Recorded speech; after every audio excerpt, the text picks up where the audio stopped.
Hi hello నమస్తే welcome to my channel. ఈరోజు మన ఛానల్లో సింపుల్గా టేస్టీగా ఇంట్లో టిఫిన్ పిండి ఏం లేనప్పుడు చక్కగా ఇలా 1 కప్పు శనగపిండితో ఇలా మంచి బ్రేక్ఫాస్ట్ అయితే తయారు చేసుకుందాం, వచ్చేసేయండి. ముందుగా అయితే ఒక మిక్సింగ్ బౌల్ తీసుకొని 1 కప్పు వరకు బియ్యపిండి వేసుకోవాలి.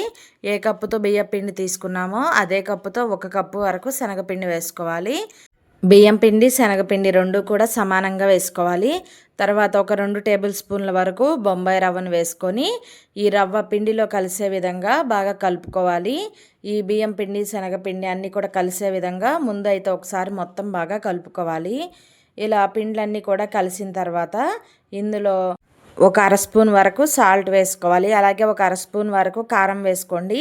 ఈ కారం ప్లేస్లో మీరు రెడ్ చిల్లీ ఫ్లేక్స్ అయినా వేసుకోవచ్చండి. తర్వాత ఒక పావు స్పూన్ వరకు పసుపు, ఒక అర స్పూన్ వరకు జీలకర్ర, అలాగే ఒక 2-3 పచ్చిమిర్చిని చిన్న చిన్న ముక్కలుగా అయితే కట్ చేసుకొని వేసుకోవాలి. తర్వాత ఇందులో ఒక గుప్పెడు వరకు సన్నగా కట్ చేసిన కొత్తిమీర వేసుకోవాలి. ఈ కొత్తిమీర ప్లేస్లో మీరు సన్నగా కట్ చేసిన తోటకూర కానీ లేదా పాలకూర కానీ వేసుకోవచ్చండి. టేస్ట్ అయితే చాలా బాగుంటుంది. ఈ ఉప్పు కారం అన్నీ కూడా పిండిలో కలిసే విధంగా మొత్తం కూడా ఒకసారి బాగా కలుపుకుందాము. ఈలోపు అయితే మీకు ఒక చిన్న రిక్వెస్ట్ అండి. ఫస్ట్ టైం మన ఛానల్ని చూస్తుంటే ప్లీజ్ సబ్స్క్రైబ్ చేసుకోండి. అలాగే వీడియో నచ్చితే కనుక ఒక చిన్న లైక్ చేయడం అస్సలు మర్చిపోవద్దు. చూడండి, ఇలా పిండ్లన్నీ కూడా చక్కగా కలిసిన తర్వాత కొద్దిగా నీళ్ళని పోసుకుంటూ పిండిని అయితే కలుపుకోవాలి. మరీ పలచగా ఉండకూడదు, అలానే మరీ జారుడుగా ఉండకూడదండి. పెద్ద గ్లాస్తో 1 గ్లాస్ వరకు నీళ్ళు అయితే సరిపోతాయి మనకు. ఇక్కడ 1 గ్లాస్ నీళ్ళని పోసుకొని శనగపిండి ఉండలు కడుతుంది కదండి, ఉండలేం లేకుండా మొత్తం చక్కగా కలిసే విధంగా అయితే బాగా కలుపుకోవాలి. పిండి కన్సిస్టెన్సీ అనేది మనకి ఈ విధంగా ఉండాలండి. మరి పలచగా ఉండకూడదు, అలా అని మరీ పిండి అనేది గట్టిగా ఉండకూడదు. ఇలా వీడియోలో చూపిస్తున్న విధంగా ఉంటే సరిపోతుంది. పెద్ద గ్లాస్తో 1 గ్లాస్ నీళ్ళు అయితే సరిపోతాయండి. ఈ విధంగా పిండిని అయితే కలుపుకున్న తర్వాత మూత పెట్టుకొని ఒక పావు గంట సేపు అయితే పిండిని పక్కన పెడదాము. మనం బొంబాయి రవ్వ వేసాం కదండి, ఒక పావు గంట పక్కన పెడితే రవ్వ అనేది చక్కగా నానుతుంది. ఒక పావు గంట తర్వాత అయితే మూత తీసి చూపిస్తున్నా చూడండి. మనకి రవ్వ అనేది కొంచెం నాని మనకి చక్కగా పిండి అనేది తయారవుతుంది. ఇప్పుడు ఒకసారి కలుపుకుందాము. ఇలా కలుపుకున్న తర్వాత ఇందులో సన్నగా కట్ చేసుకున్న ఉల్లిపాయ ముక్కలు వేసుకోవాలండి. ఒక పెద్ద ఉల్లిపాయను తీసుకొని ఇలా చిన్న చిన్న ముక్కలుగా కట్ చేసుకొని వేసుకోవాలి. అలాగే ఒక పెద్ద టమాటాను తీసుకొని చిన్న చిన్న ముక్కలుగా కట్ చేసి వేసుకోండి. అలాగే ఒక పావు కప్పు వరకు క్యాప్సికమ్ ముక్కలు కూడా వేసుకోవాలి. క్యాప్సికమ్ని కూడా ఈ విధంగా చిన్న చిన్నగా ముక్కలుగా కట్ చేసి వేసుకోండి. మీ దగ్గర క్యారెట్ ఉంటే కనుక క్యారెట్ని కూడా కొంచెం తురుముకొని వేసుకుంటే టేస్ట్ బాగుంటుంది.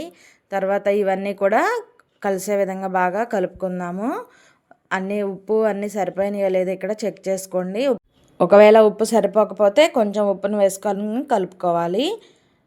ఈవినింగ్ టైంలో స్నాక్స్ లాగైనా లేదా మార్నింగ్ బ్రేక్ఫాస్ట్ అయినా సరే ఇలా తయారు చేసుకోవచ్చండి. టేస్ట్ అయితే చాలా చాలా బాగుంటాయి. ఇలా మనకి పిండి అనేది రెడీ అయిపోయింది కదా, దీన్ని పక్కన పెట్టుకొని ముందుగానే నేను డీప్ ఫ్రైకి అయితే ఆయిల్ పెట్టేశానండి. ఆయిల్ కూడా కొంచెం వేడైన తర్వాత మనం దోశలు వేసే గుంట గరిటెలు ఉంటాయి కదండి, ఒక గరిటెడు పిండి తీసుకొని ఈ విధంగా ఆయిల్లో వేసుకొని మూత పెట్టుకొని ఒక 3-4 నిమిషాలు ఫ్రై చేసుకోవాలి. మీడియం ఫ్లేమ్లో ఫ్రై చేసుకోండి. హై ఫ్లేమ్ పెట్టారంటే ఆయిల్ ఎక్కువ పీలుస్తాయండి, తొందరగా కలర్ వస్తాయి, కానీ లోపల కొంచెం పిండి పిండిగా ఉంటాయి. ఇలా కొంచెం కలర్ వచ్చిన తర్వాత మరొక వైపుకు తిప్పుకోవాలి. 2 వైపులా కూడా చక్కగా అటు ఇటు తిప్పుకుంటూ ఇవి మంచి క్రిస్పీగా అయ్యేంత వరకు అయితే ఆయిల్లో ఫ్రై చేసుకోవాలి. ఇదే విధంగా మిగిలి ఉన్న పిండిని కూడా ఇదే విధంగా అయితే ఆయిల్లో ఫ్రై చేసుకోవాలండి. మార్నింగ్ బ్రేక్ఫాస్ట్ అయినా లేదా ఈవినింగ్ స్నాక్స్లో అయినా కూడా తయారు చేసుకోవచ్చు. ఇంట్లో టిఫిన్ పిండి ఏం లేనప్పుడు చక్కగా 1 కప్పు శనగపిండితో ఇట్లా తయారు చేసుకోండి. టేస్ట్ అయితే చాలా చాలా బాగుంటాయండి.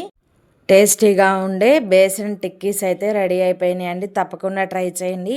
వీడియో నచ్చితే కనుక ప్లీజ్ లైక్ చేయండి. అలాగే ఫస్ట్ టైం మన ఛానల్ని చూస్తుంటే ప్లీజ్ సబ్స్క్రైబ్ చేసుకోవడం అస్సలు మర్చిపోవద్దు. మీరు ఒక చిన్న లైక్ చేయడం వల్ల ఈ వీడియో అయితే మరో కొంతమందికి రీచ్ అవ్వడానికి హెల్ప్ అవుతుంది. Thanks for watching video.